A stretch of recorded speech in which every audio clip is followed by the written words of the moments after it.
ஆண்டவருடைய பரிசுநாமத்துக்கு மகிமை உண்டாவதாக. இந்த நாளிலே ரூத்தின் சரித்திரத்தை வாசித்து கொண்டிருக்கும் பொழுது சில காரியங்கள் என்னோடு பேசினதை உங்களோட பகிர்ந்து கொள்ள ஆசைப்படுகிறேன். ரூத்தின் சரித்திரத்திலே 1ஆம் அதிகாரத்திலே ரூத்தை குறித்ததான சில சிறப்பு அம்சங்களை குறித்தும் நகோமியை குறித்தும் இந்த நாளிலே பார்க்கலாம். 1ஆம் வசனத்தில் சொல்லப்பட்டிருக்கிறது, நியாயாதிபதிகள் நியாயம் விசாரித்து வரும் நாட்களிலே தேசத்திலே பஞ்சம் உண்டாயிருந்த போது.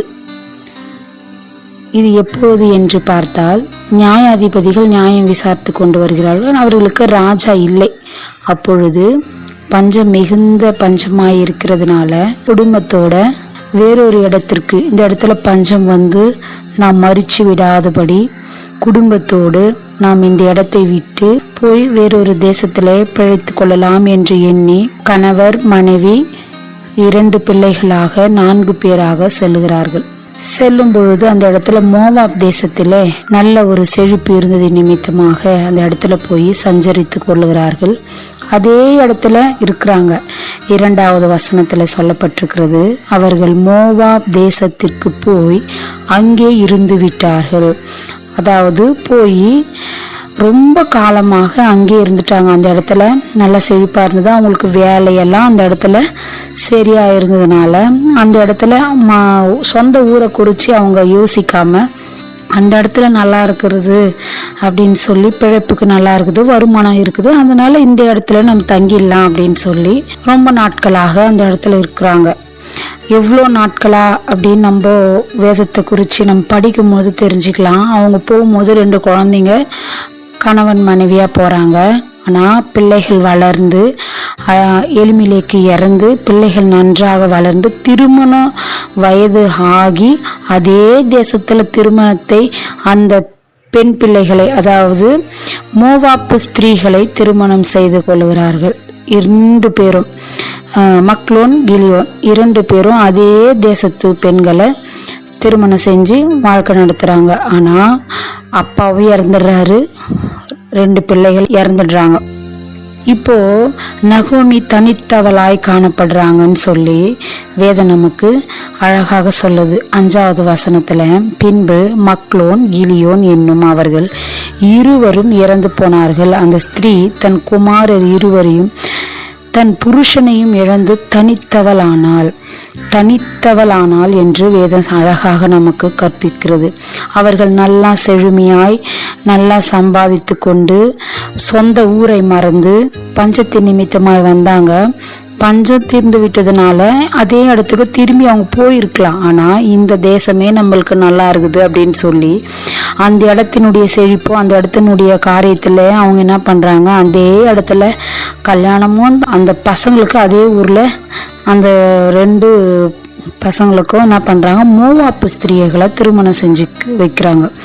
இப்படியெல்லாம் இருக்கும்போது ஆனால் இவங்க என்ன பண்ணுறாங்க, கணவனும் 2 பிள்ளைகளை இழந்த பிறகு தான் அவங்க தனித்தவள் ஆகிருக்கிறத அதுக்கப்புறம் தான் அவங்க யோசிக்கிறாங்க. அதுக்கு முன்பதாக அந்த பிள்ளைகளை சார்ந்தோ கணவனை சார்ந்தோ வாழ்ந்திருப்பாங்க. ஆனால் யாருமே இல்லாத நேரத்தில் தனித்தவளாய் இருக்கும் பொழுது அதுக்கப்புறம் அவங்க என்ன பண்ணுறாங்க, யோசிக்கிறாங்க. கர்த்தர் தம்முடைய ஜனங்களை சந்தித்து அவர்களுக்கு ஆகாரம் அருளினார் என்று அவள் மோவாப் தேசத்திலே கேள்விப்பட்டு என்ன பண்ணுறாங்க, ஐயோ நம்ம வந்துட்டுமே, கர்த்தர் என்ன பண்ணுறாரு, அந்த ஜனங்களை சந்தித்து அவங்களுக்கு ஆகாரம் கொடுத்துருக்குறாங்க, அவங்க எல்லாருமே நல்லா இருக்கிறாங்க, நம்ம தான் என்ன பண்ணுறோம், அந்த பஞ்சத்தின் நிமித்தமாய் அந்த இடத்துல இருந்து நம்ம வந்து சொந்த ஊரை மறந்து வந்து இதே இடத்துல இந்த செழிப்பி நிமித்தமாக நல்லா சம்பாதிக்கிறோமே என்ற அந்த எண்ணத்தில் அவங்க என்ன பண்ணுறாங்க, உலகத்தோடு ஒன்றி அவங்க யாரெல்லாம் நம்பி இருந்தாங்களோ அவங்கெல்லாம் இழந்து போய் தனித்தவள் ஆகும்பொழுது தான்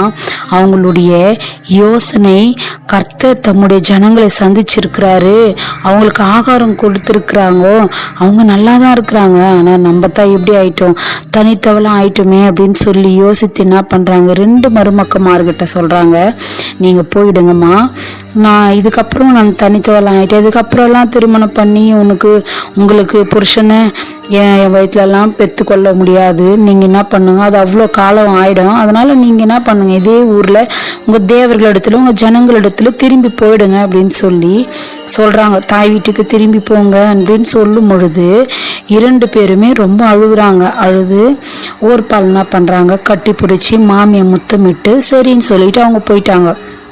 ஆனால் ரூத் என்ன பண்ணுறா, 16வது வசனத்தில், நான் உம்மை பின்பற்றாமல் உம்மை விட்டு திரும்பி போவதை குறித்து என்னோடு இனி பேசவே வேண்டாம், நீங்கள் போகும் இடத்திற்கு நானும் வருவேன், நீ தங்கும் இடத்துல நானும் தங்குவேன், உம்முடைய ஜனம் என்னுடைய ஜனம், உம்முடைய தேவன் என்னுடைய தேவன் அப்படின்னு சொல்லி என்ன பண்ணுறா, உறுதியாய் மாமியாரை பற்றி கொண்டு அவங்களுடைய சொந்த தேசத்திற்கு போகும்படியாய் அவங்க கிளம்பி போகிறாங்க. இப்படி சொன்னது நிமித்தமா நகோமி என்ன பண்ணுறாங்க, அதுக்கப்புறம் அதை குறித்து அவங்க கிட்ட பேசவே இல்லை. அப்போ என்ன பண்ணுறாங்க, போயிட்டு எல்லாரும் என்ன பண்ணுறாங்களாம், 19வது வசனத்தில் அழகாக சொல்கிறது, ஊரார் எல்லாரும் 19வது வசனத்தில் ஊரார் எல்லாரும் அவர்களை குறித்து ஆச்சரியப்பட்டு இவள் நகோமியோ என்று பேசிக்கொண்டார்கள் அப்படின்னு சொல்லுது. இது நம்ம பார்க்கும்போது எனக்கு படிக்கும்போது எனக்கு ஒரு யோசனை என்ன அப்படின்னா, இவங்க பஞ்சமாக இருந்து அவங்க போனாங்க இல்லைங்களா, அப்போ இருந்தவர்கள் இன்னமும் இருக்கிறார்கள். நகோமி என்று யார் என்று தெரிகிற அளவுக்கு அந்த வயதுள்ளவர்கள் அவங்க இருக்கும் பொழுது இவர்கள் இருந்தவர்கள். இவங்க போனவங்களோ நிறைவுள்ளவளாய் இவள் தன் கணவனோடு தன் 2 பிள்ளைகளோடு பஞ்சத்தை கண்டு கர்த்தர் நம்ம மேல ஒரு விசுவாசம் உள்ளவளாய் கர்த்தர் என்ன பண்ண மாட்டாரு, நம்மளை பார்த்து கொள்ள மாட்டாரு. பஞ்சத்தின் நிமித்தமா என்ன பண்றாங்க, ஒரு அவிவிசுவாசத்தின் காரணமாக அந்த இடத்தை விட்டு போறத நம்ம பார்க்கிறோம். போய் அவ தனித்தவள் ஆகும் பொழுதுதான் அவ யோசிக்கிறா, கர்த்தர் தம்முடைய ஜனங்களை சந்திச்சிருக்கிறாங்க, பஞ்சம் நீக்கி அவங்கள என்ன பண்ணிருக்கிறாங்க, சுகிச்சு வாழும்படியா செஞ்சிருக்கிறாங்க, நம்மளும் அந்த இடத்தை விட்டு நம்ம வந்துட்டோமே அப்படின்னு சொல்றாங்க. அவங்க வாழும் பொழுது இந்த ஊரார் யாரெல்லாம் வாழ்ந்து கொண்டிருக்கிறார்கள் அவர்களை அடையாளம் கண்டு கொள்ளும்படியாக அந்த நபர்கள் இந்த இடத்துல இருந்து நகோமியோ என்று பேசி கொள்ளும் அடிக்கி அவங்க என்ன பண்றாங்க பாக்குறாங்க, ஊரார் எல்லாரும் அவர்களை குறித்து. அப்போ பஞ்சத்தின் நிமித்தமா யாரும் மறிக்கல, எல்லாமே நல்லா தான் இருந்திருக்கிறாங்க. இவங்க தான் பயந்து என்ன பண்ணிருக்கிறாங்க, போயிட்டு இருக்கிறாங்க. அப்போ அவங்க சொல்லும் பொழுது நகோமியோ என்று சொல்லி பேசி கொண்டார்கள். அதற்கு அவள், நீ என்னை நகோமி என்று சொல்லாமல் மாறாள் என்று சொல்லு, சர்வ வல்லவர் என்னை மிகுந்த கசப்பை கட்டளையிட்டார் அப்படின்னு சொல்றாங்க. நான் நிறைவுள்ளவளாய் போனேன், கர்த்தர் என்னை வெறுமையாய் திரும்பி வர பண்ணினார். கர்த்தர் என்னை சிறுமைப்படுத்தி சர்வ வல்லவர் என்னை கிளேசப்படுத்தி இருக்கையில் நீங்கள் என்னை நகோமி என்பானேன் என்றால். இப்பொழுதுதான் யோசிக்கிறாங்க. இதுல இருந்து நம்ம பாக்குறது என்ன அப்படின்னு சொல்லும்போது, கர்த்தர் மேல முழு நம்பிக்கை வைத்து கர்த்தர் நம்ம எந்த ஒரு சூழ்நிலை நம்மளை காப்பாற்றுவார், நமக்கு எல்லாம் செய்வார் என்று விசுவாசம் நம்பிக்கை இருக்கும் பொழுது நம்மை கர்த்தர் என்ன பண்ணுவார், நம்மளை பாதுகாக்க வல்லவராயிருக்கிறார். அது மாத்திரமில்லை, 2 மருமக்கள்கள் இருக்கிறார்கள். ஓர்பால் தன் மாமி சொன்னபடியே அழுது முத்தமிட்டு தன் தேசத்திலே இருந்து விட்டாள். ஆனால் ரூத்தோ தன் மாமியை உறுதியாய் பற்றி கொண்டு உம்முடைய ஜனம் என்னுடைய ஜனம் என்று சொல்லி, உம்முடைய ஆண்டவர் என்னுடைய ஆண்டவர் என்று சொல்லி, நீ மரணம் உங்களுக்கு மரணம், நீங்கள் எங்கே சாக போகிறீங்களோ அது வரைக்கும் அதே இடத்துல நானும் உங்களோட மரணம் வரைக்கும் உங்களோட நான் இருப்பேன் என்று உறுதியாக தன் மாமியை பற்றி கொண்டு தன் மாமியோடு கூட அவர்களுடைய சொந்த ஊருக்கு வருகிறதை நாம் பார்க்கிறோம். இதிலிருந்து நாம் என்ன கற்றுக்கொள்ள போகிறோம் என்றால், ஓர்பால் திரும்பி போய்விட்டால், ஆனால் ரூத்தோ உறுதியாய் தன் மாமியை பற்றி கொண்டு இருந்ததினால் அநேக ஆசீர்வாதங்களை அவள் பெற்றுக்கொண்டாள் என்பது மாத்திரமல்ல, இயேசு கிறிஸ்துவனுடைய வம்ச வரலாறிலே அவர்கள் ஒரு முக்கிய பங்காக இடம்பெற்றிருக்கிறார் என்பதை நாம் மறந்துவிடக்கூடாது. நாம் உறுதியாய் ஆண்டவரை பற்றி கொண்டு இருக்கும் பொழுது நாம் இன்னும் அநேக ஆசீர்வாதத்தினால் நிறைந்திருப்போம் என்பதை நாம் ஒரு பொழுதும் மறந்துவிடக்கூடாது. நாம் என்ன செய்ய வேண்டும் என்றால், வேதத்தை படிக்கிறது மாத்திரம் இல்லை, அதனுடைய காரியங்களை நம்மளுடைய வாழ்க்கையிலே பற்றி கொண்டு நடக்கும் பொழுது அநேக ஆசீர்வாதங்களை நாம் பெற்று அநேகருக்கு சாட்சிகளாகவும் ஆண்டவருக்கு பிரியமான பிள்ளைகளாய் இருப்போம் என்பதே சந்தேகமே இல்லை. இதை இப்படி செய்ய ஆண்டவர் நமக்கு உதவியும் கிருபை செய்வாராக. ஆமென்.